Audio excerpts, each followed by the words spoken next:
I'd like to call the meeting of the Nacogdoches City Planning and Zoning Commission for Monday, March 9th. Start with calling it to order. If we could, please look at the minutes from our last meeting of February 10th of 2020.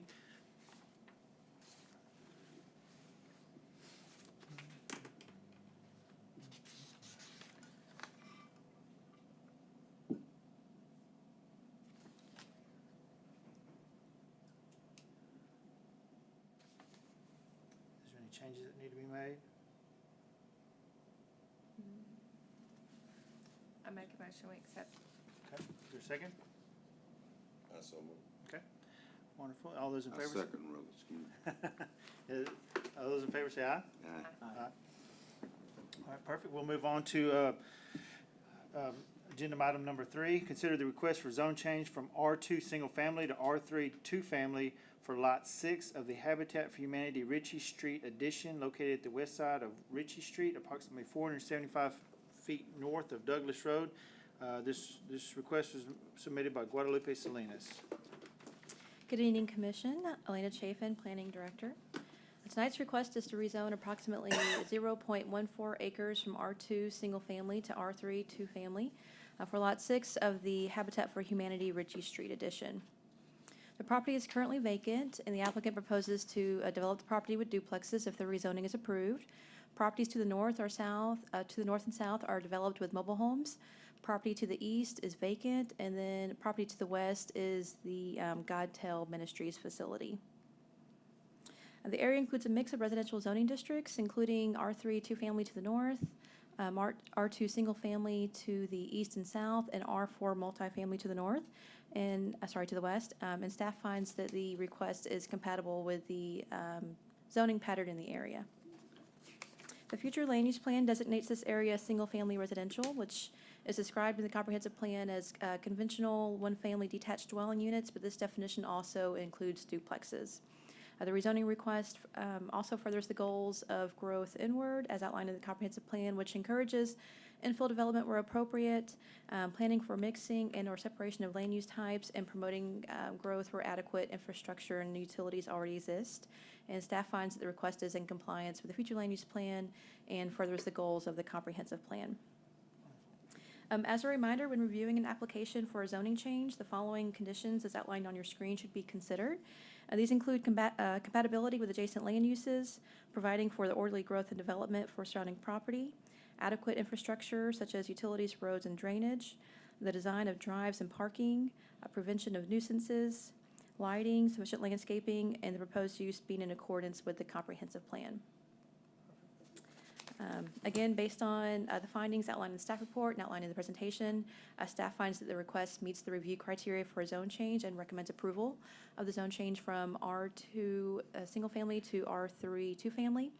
Staff sent out 9 notices to property owners within the 200-foot notification area and haven't received any inquiries regarding the request as to date. And this item is scheduled for the March 17th City Council meeting. And that concludes staff's presentation. Any questions? Elena? I have a question, Elena. Are there any requirements for parking on when a duplex is put on a lot this size in the zoning regs as they are currently written? Yes, there are. So each dwelling unit has to provide its own off-street parking requirements. Is that one spot per? I believe, Yeah.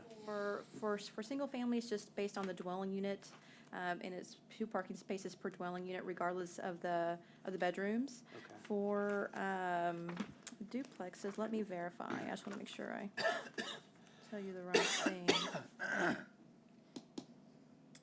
It's 2 for each dwelling unit as well. So Okay. for one lot, it'd be a total of 4 off-street parking spaces required. Okay. Thank you.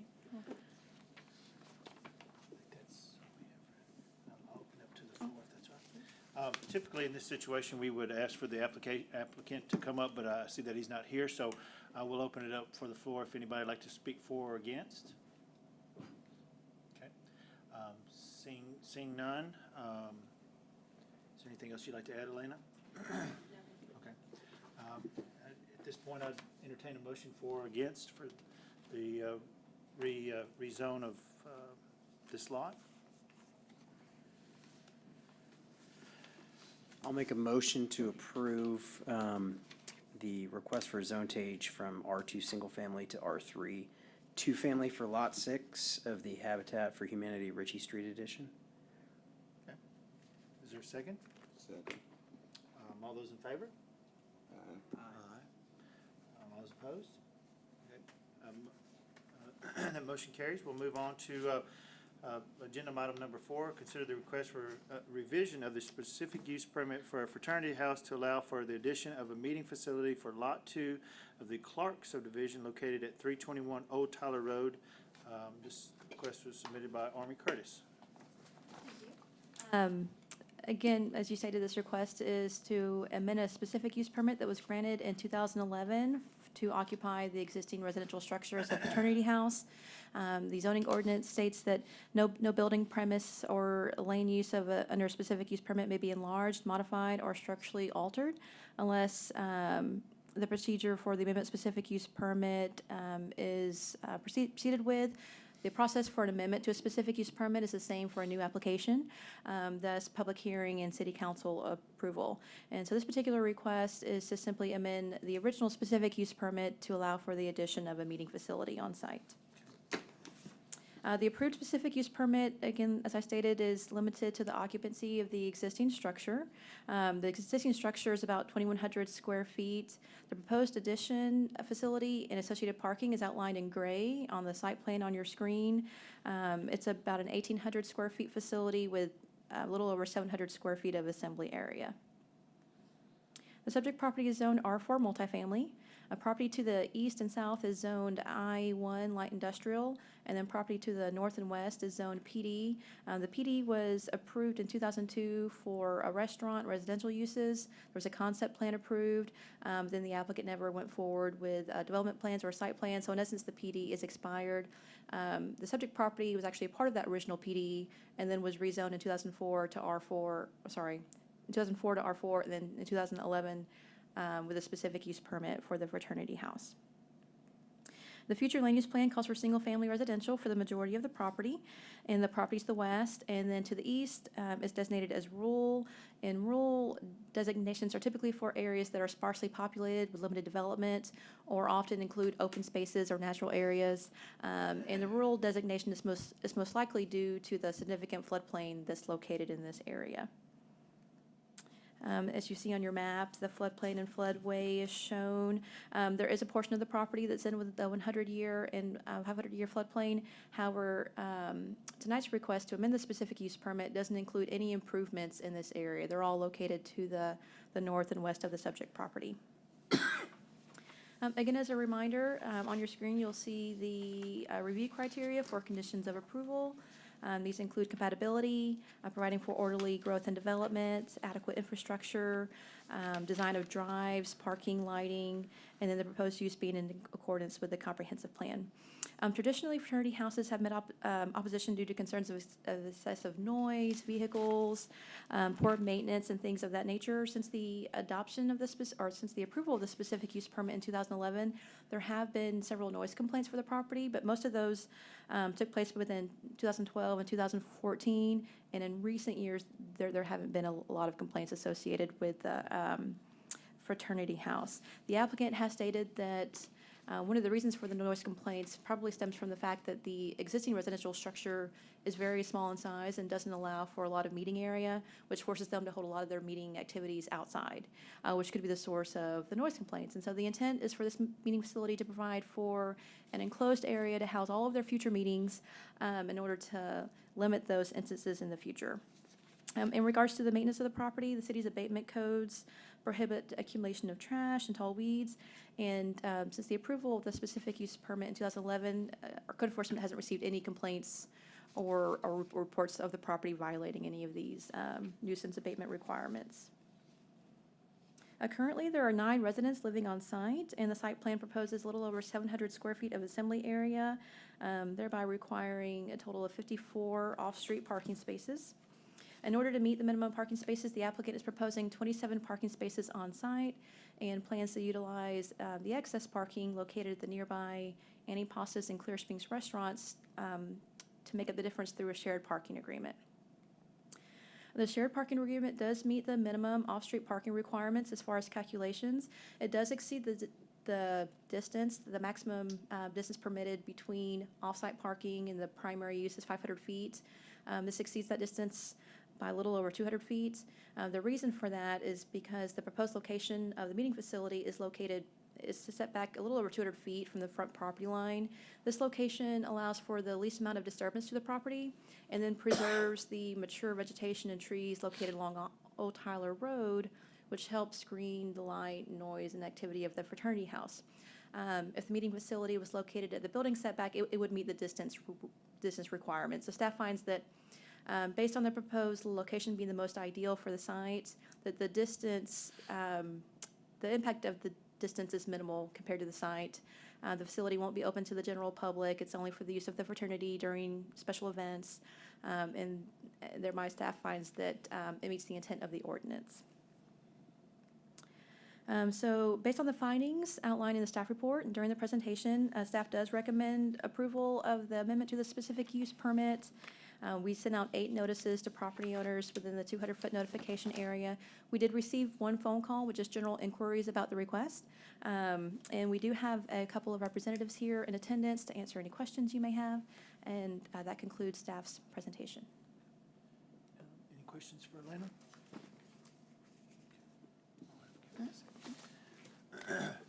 Army, would you like to come up and speak?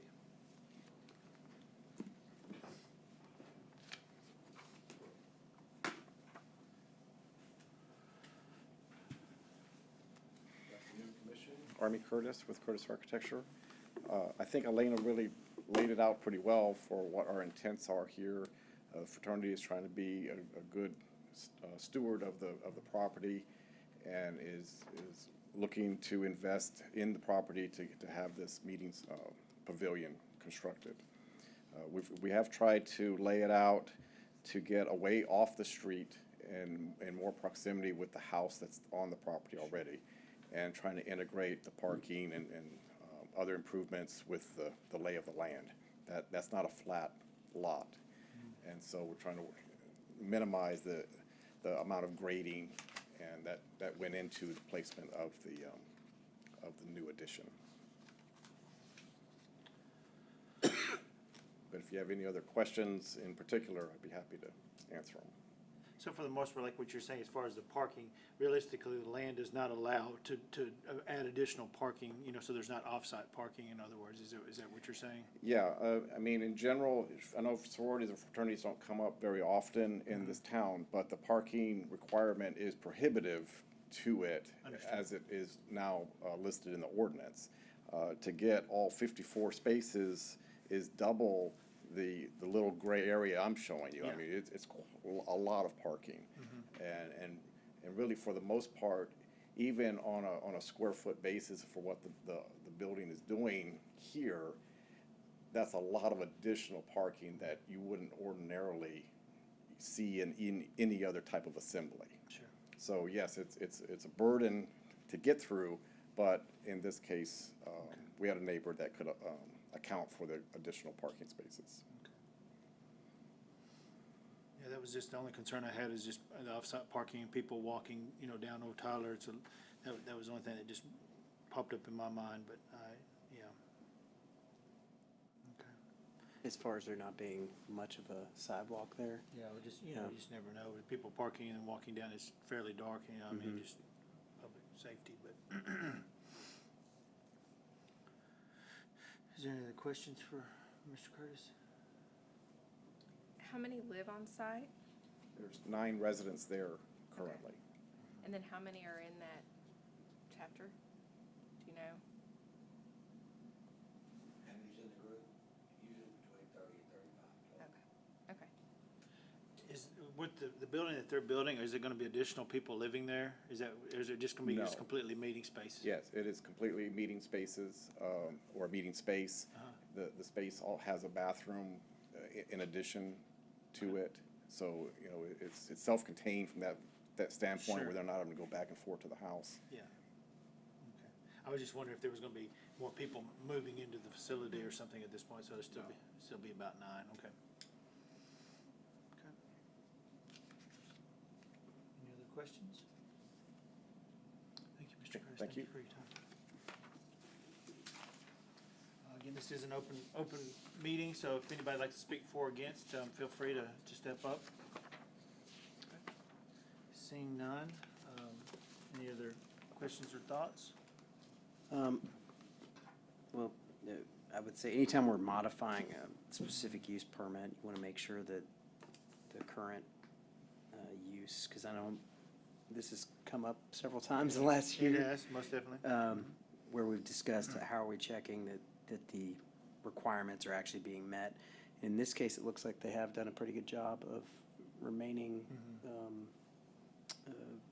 Vigilant in what they said they were yeah, gonna do. and basically respecting their neighbors. And I don't know how many neighbors are left down there these days, but they're especially after work hours. But I would say it looks to me like they're doing an adequate job of meeting those requirements. And it definitely looks like it's going to be a aesthetically pleasing result when it's done.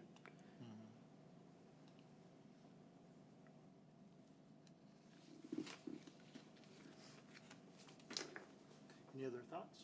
Do you have to cross the railroad track? You do. You do? Mhm. Okay, curious.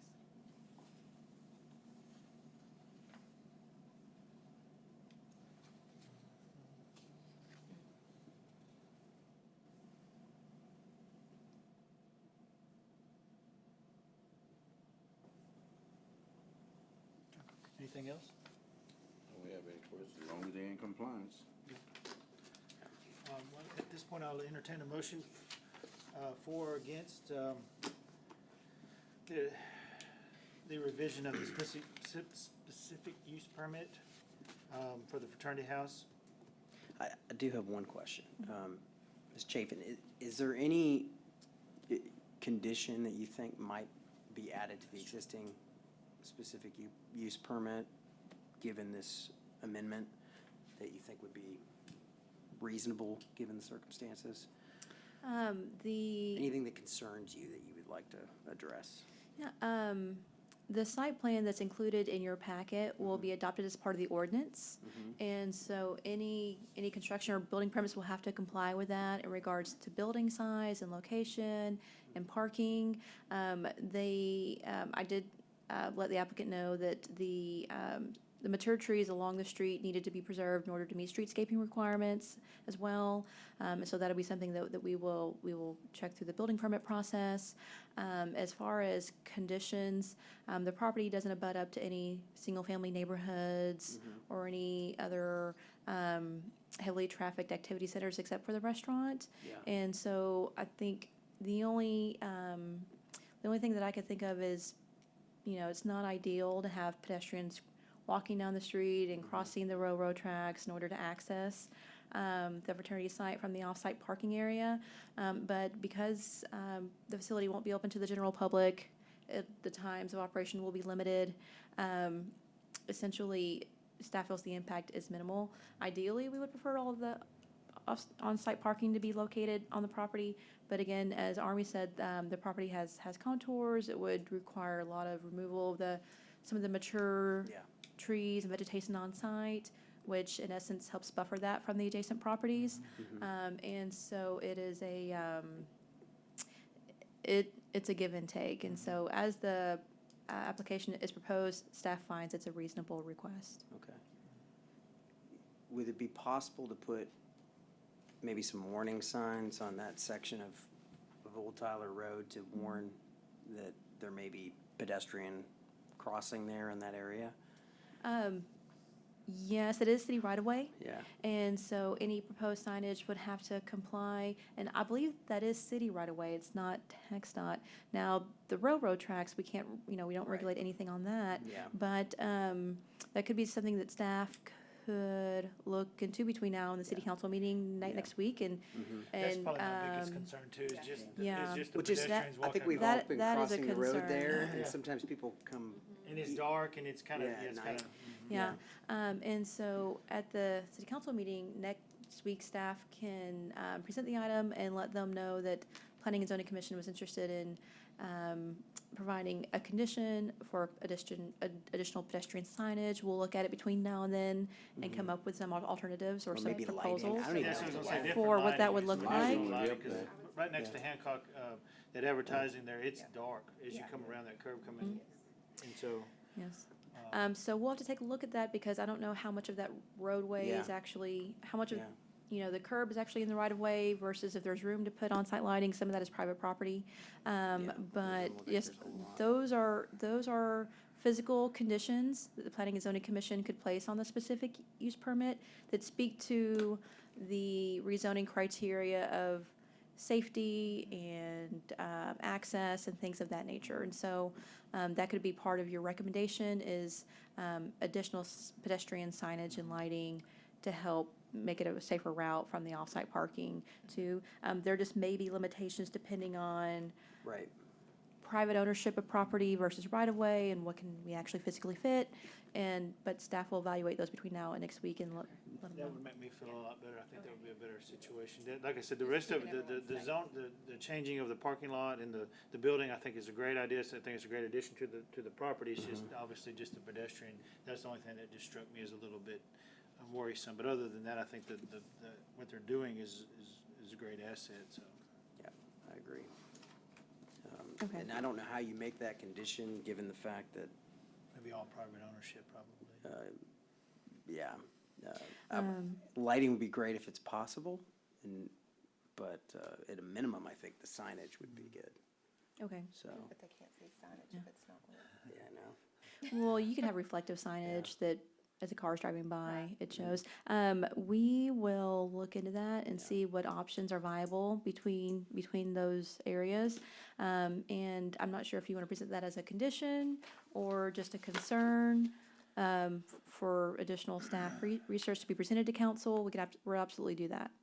I think my personal opinion is just, I don't know that it can be a condition because we don't know the details, but just make it as a concern that we have that would be reviewed between now and the city council meeting, and then bring that to the city council and say, that there is opportunity or there's not, and, obviously that was something as a red flag that was a concern for Okay. Yeah, us. I agree. I don't think making it a condition would Because be we necessary. just don't know what the details, and I don't, as far as what the private ownership is, so. Mhm. Any Okay. other thoughts? No, I guess, I'll make a I'll motion. entertain a motion. This one.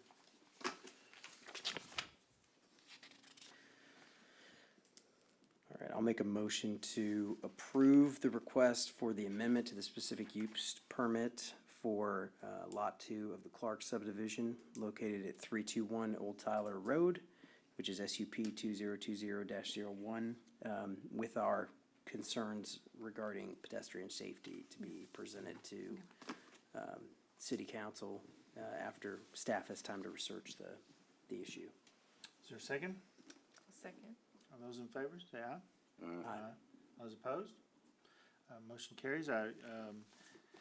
That should be our last agenda item, and that we will adjourn as of 5:23. Thank you all for coming.